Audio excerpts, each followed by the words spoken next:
نحمده ونصلي على رسوله الكريم اما بعد فاعوذ بالله من الشیطان الرجیم بسم اللہ الرحمن الرحیم اللهم صل علی محمد وعلى آل محمد وبارک وسلم۔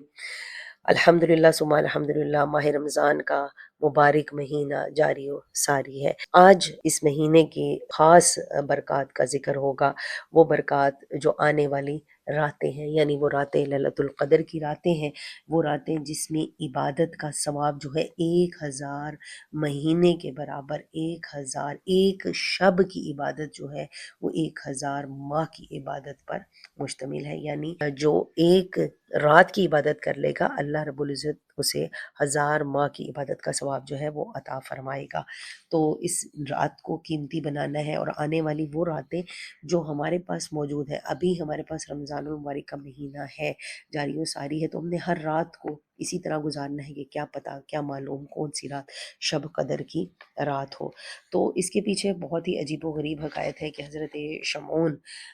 رحمۃ اللہ علیہ، بنی اسرائیل کے بہت بڑے ولی گزرے ہیں، انہوں نے 1000 ماہ اس طرح عبادت کی کہ رات کو قیام اور دن کو روزہ رکھتے، اور اللہ کی راہ میں کفار کے ساتھ جہاد بھی کرتے، بے حد طاقتور تھے۔ تو ان کا بہت بڑا واقعہ پیچھے مختصراً یہ کہ جب صحابہ کرام نے یہ سنا کہ اس طرح سے آپ کی عبادت تھی، جہاد تھی، تو انہیں بڑا رشک آیا۔ انہوں نے کہا کہ ہماری تو عمریں بھی بہت قلیل ہیں، بہت کم ہماری عمریں ہیں، اور ان عمروں میں بھی یہ کہ ہمیں طلب معاش بھی ہے، ہمیں کھانے پکانے کی فکر ہے، ہمیں دنیا کے بھی کاموں کی فکر ہے، اور دین پہ بھی ہمارا عبادات کی طرف بھی جھکاؤ، لیکن ہماری عمر قلیل ہے تو ہم اتنی عبادت نہیں کر سکیں گے، ہم تو ان تک پہنچ ہی نہیں سکتے۔ تو یہ سن کر آقا کریم صلی اللہ علیہ وسلم جو ہے وہ غمگین ہو گئے، اور اس وقت حضرت سیدنا جبرائیل امی جو ہے وہ حاضر خدمت ہوئے، اور اللہ کی جانب سے انہوں نے سورہ قدر پیش کی اور تسلی دی کہ پیارے حبیب صلی اللہ علیہ وسلم، آپ رنجیدہ نہ ہو، آپ کی امت کو ہم نے ہر سال میں ایک ایسی رات جو ہے عنایت فرما دی کہ اگر وہ اس رات میں میری عبادت کریں تو حضرت شمعون کے 1000 ماہ کی عبادت سے بھی بڑھ جائیں گے۔ تو یہ وہ رات ہے جس میں بھلائی ہی بھلائی ہے، یہ وہ رات ہے کہ جو 1000 مہینوں سے افضل ہے۔ بس اب اس کو کرنا کیسے ہے کہ ہم نے آنے والی جو راتیں ہیں ان کو ہم نے توبہ استغفار میں گزارنا ہے، نماز میں، نوافل میں، اور قرآن پاک کی کثرت کے ساتھ، تلاوت کے ساتھ گزارنا ہے، اور اللہ رب العزت سے مانگ کر گزارنا ہے کہ ہر رات میں اللہ رب العزت اپنے بندوں کو مغفرت کے پروانے عطا فرماتا ہے، بخشتا ہے، جو کوئی جس چیز کا سوالی ہو۔ اب یہ رات جو ہے یہ بدلتی رہتی ہے۔ آقا کریم صلی اللہ علیہ وسلم نے کیا فرمایا کہ شب قدر میں کے بارے میں جب سوال ہوا تو سرکار مدینہ صلی اللہ علیہ وسلم نے فرمایا کہ رمضان المبارک کے آخری عشرہ کی طاق راتوں میں ہے، یعنی اس میں اس کو تلاش کیا جائے، یعنی 21، 23، 25، 27 یا 29ویں شب جو ہے۔ تو جو کوئی ایمان کے ساتھ بنیت ثواب جو ہے اس مبارک رات میں عبادت کرے تو اس کے گزشتہ تمام گناہوں کو اللہ رب العزت بخش دے گا۔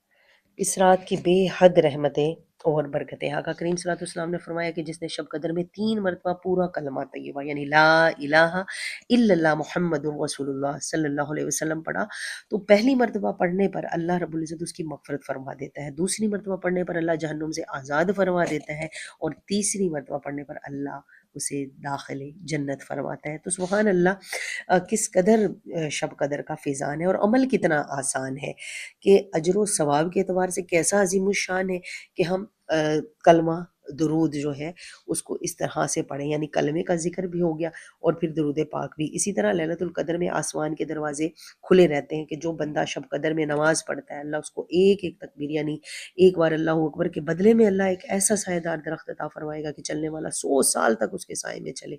اور اس درخت کا سایہ جو ہے وہ طے نہ کر سکے۔ اور پھر جس نے شب قدر میں قیام کیا ثواب کی نیت سے، اس کے اگلے پچھلے تمام گناہ بخش دیے جاتے۔ حضرت سیدنا عائشہ صدیقہ اس طرح فرماتی ہیں کہ آقا کریم صلی اللہ علیہ وسلم کی خدمت میں نے عرض کیا کہ یا رسول اللہ صلی اللہ علیہ وسلم، اگر مجھے شب قدر کا علم ہو جائے تو کیا پڑھوں؟ تو سرکار مدینہ صلی اللہ علیہ وسلم نے ارشاد فرمایا کہ اس طرح دعا مانگو، اللہم انک عفو تحب العفو فاعف عنی۔ تو یہ بہت پیاری دعا جو ہے ہمیں ملتی ہے۔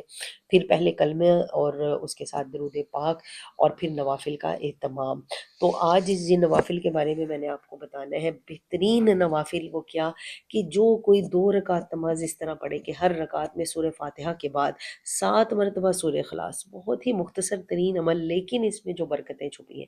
7 مرتبہ سورہ اخلاص پڑھنا ہے، سلام پھیرنے کے بعد کیا کرنا ہے، 70 مرتبہ استغفر اللہ واتوب علیہ پڑھے۔ اگر کسی کو پڑھنا نہیں آتا تو سب سے مختصر ہے استغفر اللہ استغفر اللہ، جبکہ آسان ترین استغفر اللہ واتوب الیہ، استغفر اللہ ربی من کل ذنب واتوب الیہ، یا ربی اغفر وارحم وانت خیر الراحمین۔ یعنی استغفار کے بہت سارے طریقے ہیں، بیٹھے بیٹھے 70 مرتبہ استغفار اور درود پاک پڑھے اپنی جگہ اٹھنے سے پہلے۔ اب اس میں 3 انعامات اللہ رب العزت کیا عطا فرمائے گا پڑھنے والے کو، کہ اپنی جگہ سے اٹھنے سے پہلے پہلے اللہ اس کو اور اس کے والدین کے گناہوں کو بخش دیتا ہے۔ دوسرا انعام کیا کہ اللہ فرشتوں کو حکم دے گا کہ میرے بندے کے لیے جنت جو ہے سجائی جائے، اس کی جنت جو ہے اس میں اس کو باغ لگائیں، اس کے مکانات بنائیں، اس میں نہریں جاری کر دیں۔ اور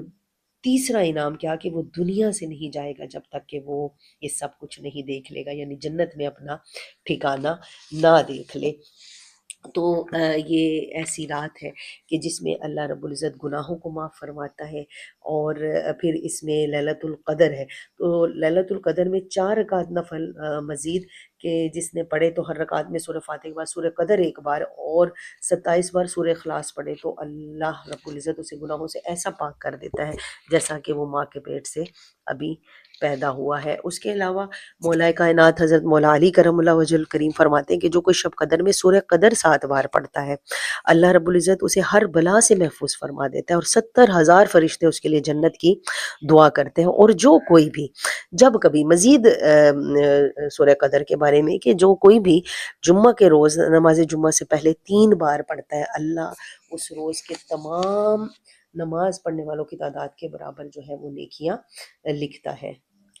تو بے حد قیمتی راتیں آ رہی ہیں، اور رمضان کی ہر رات ہی بے حد قیمتی ہے۔ تو آنے والی راتیں یقیناً یہ رات بے پناہ برکتوں رحمتوں والی رات ہے۔ چنانچہ آقا کریم صلی اللہ علیہ وسلم نے ایک حدیث مبارک میں فرمایا کہ تم پر ایک ایسا مہینہ ہے جس میں ایک رات ایسی ہے جو 1000 مہینوں سے بہتر ہے، جو اس رات سے محروم رہ گیا وہ پوری بھلائی سے محروم رہ گیا۔ ایسی رحمتوں اور برکتوں والی رات کو گنوا دینا بہت بڑے محروم ہونے کی دلیل ہے۔ لہٰذا ہم سب کو چاہیے کہ ہم شب قدر کو پورے رمضان مبارک میں تلاش کریں، اور کم از کم 27ویں شب کو تو ضرور شب بیداری کریں، عبادت کریں، ریاضت کریں، توبہ کریں، استغفار کریں، اور یہ 2 نفل جو آپ کو بتائے گئے یہ حاجت کی نیت سے توبہ کی نیت سے ضرور ضرور پڑھیں، کہ آپ کے صرف 2 نفل 1000 مہینوں کی عبادت پر جو ہے اللہ رب العزت اس کا ثواب عطا فرمائے گا۔ تو صرف 2 نوافل کا اہتمام اتنا فائدہ دے رہا ہے، اور پھر اس کے ساتھ ہمارا معافی مانگنا، توبہ کرنا، اور اپنی تمام دنیا آخرت کو سنوارنے کے لیے اللہ نے یہ رات عطا فرمائی، اور پھر اس میں عبادت اور ریاضت کا شرف، اور اس میں جو اللہ ہمیں عطا فرما رہا ہے بے پناہ جو راز ہے وہ پڑھنے والے کو ہی نصیب ہوں گے۔ تو اللہ سے یہی دعا ہے کہ اللہ اپنے پیارے حبیب سرکار دو عالم صلی اللہ علیہ وسلم کے طفیل ہم گناہ گاروں کو ليلۃ القدر کی قدر کرنے اور اس میں زیادہ سے زیادہ اپنی عبادت کی توفیق عطا فرمائے۔ آمین بجاہ نبی کریم صلی اللہ علیہ وسلم۔